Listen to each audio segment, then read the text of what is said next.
What's going on, guys? Today we've got a 2010 Polaris 170 carburetor here. We're going to go through and take it down, rebuild it, show y'all the steps you got to go through to doing that. So let's get started on it. The thing we're going to do is take this bowl off. We've done broke these screws loose for the purpose of the video.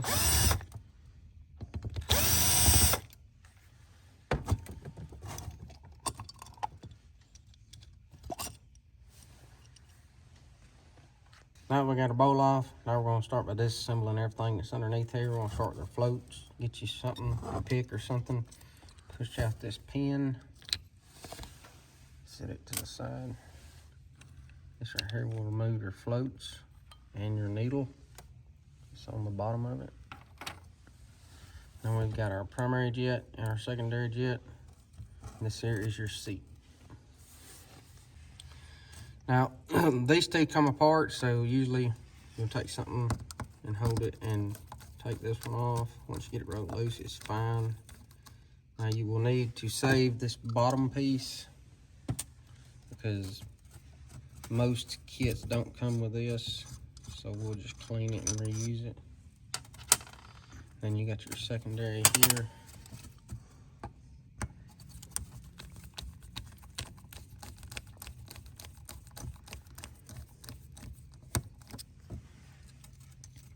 And this seat is not removable, so we'll take a Q-tip and clean it out good. So I just take my carburetor cleaner,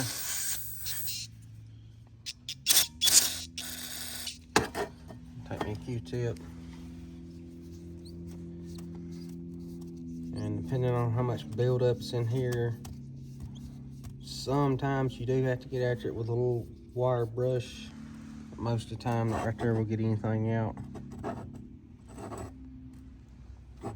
Once I've done that, then I'll spray through here and let it come out where the gas goes in at, just to make sure I've got it good and clean. And then I'll move on and spray through each one of these supports here.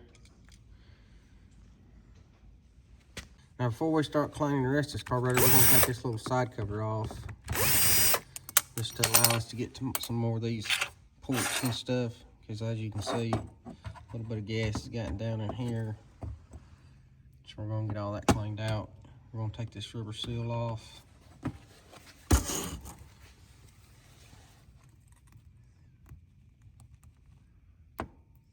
Kit should come with a new one. If it doesn't, usually you can get these out and reuse them.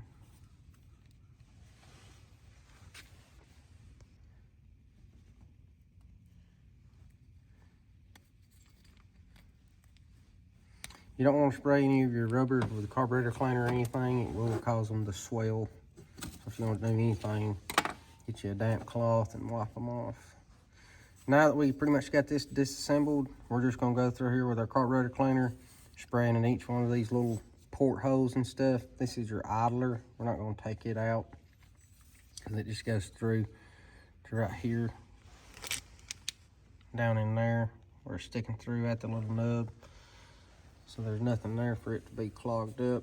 So we're just going to clean this thing inside out, spray through all these little ports. And this one does not have an idle air screw mixture on it, so there's nothing there to adjust or change out.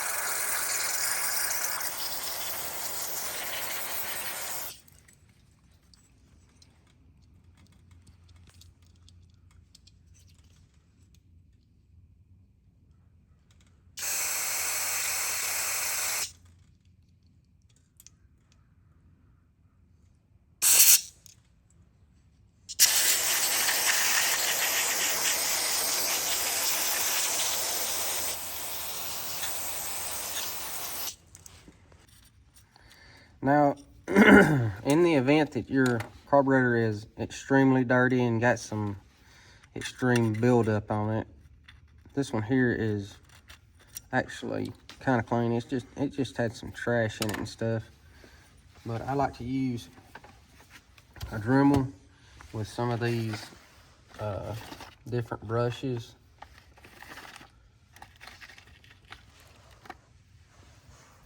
A brush like this, a brush like this. All this stuff will be listed down in the description below, along with the carburetor kit for this machine. And this makes a lot of easier work out of going through and cleaning out a carburetor, especially one that's got a lot of buildup on it. And if you're the type like me that's want to go through and clean up the outside on one really well, I do that to a lot of my customers. Just another way of taking an extra step to take care of your customers.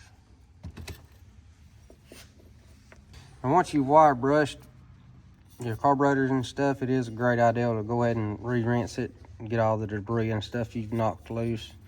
Like I said, this one here is pretty clean. We're going to go around the top of it here with our wire wheel to get any debris that may be in here causing it to leak around this. This one was leaking, so we're going to hit that. Then we're going to spray everything out and then start reassembling. And I usually run it on low speed with these little brushes. They're not meant to be run at a real high RPM.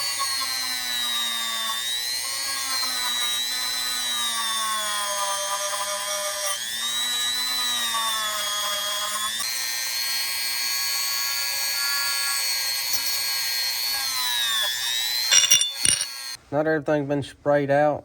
Now it's time to reassemble. Like I said, we're going to reuse this after it's done been cleaned. Now this is aluminum and brass, so it does not have to be dog tight. That is the old one. This is the new one.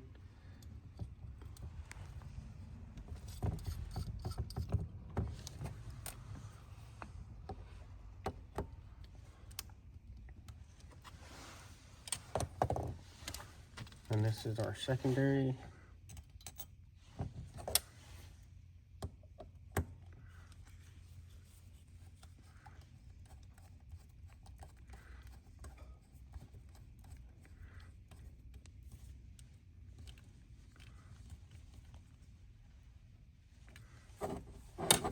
So we got our two jets in. Now we're going to move over here. We got our new O-ring for this.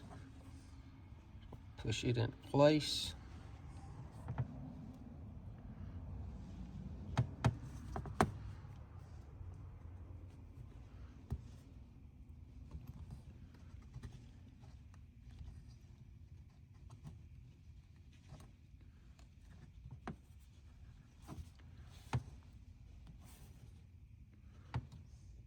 Now that we got that in,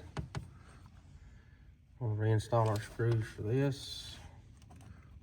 Put this on. Get it tightened up.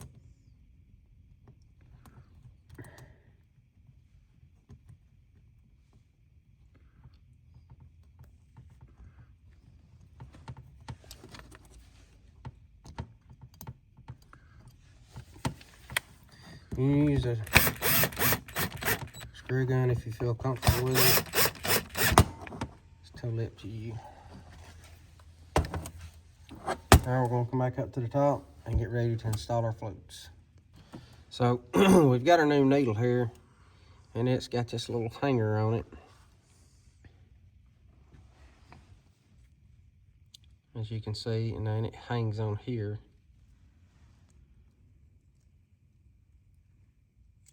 Just like so.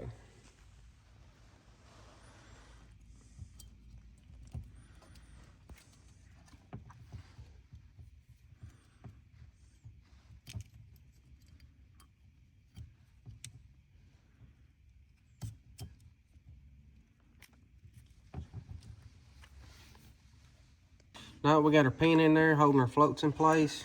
Now we're going to install our bowl gasket.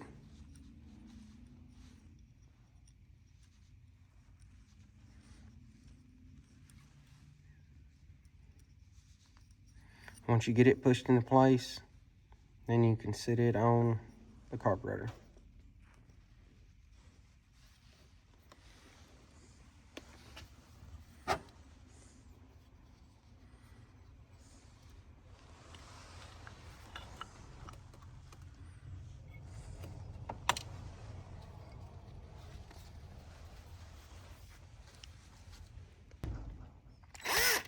Once you get it on, then you can put your bowl back on, tighten it up,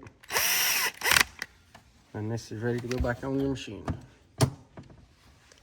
Alright guys, we appreciate you following along. Don't forget to check out all the parts and stuff down in the description. If this video was helpful for you, don't forget to like, subscribe to our channel, and we'll catch you guys in the next video.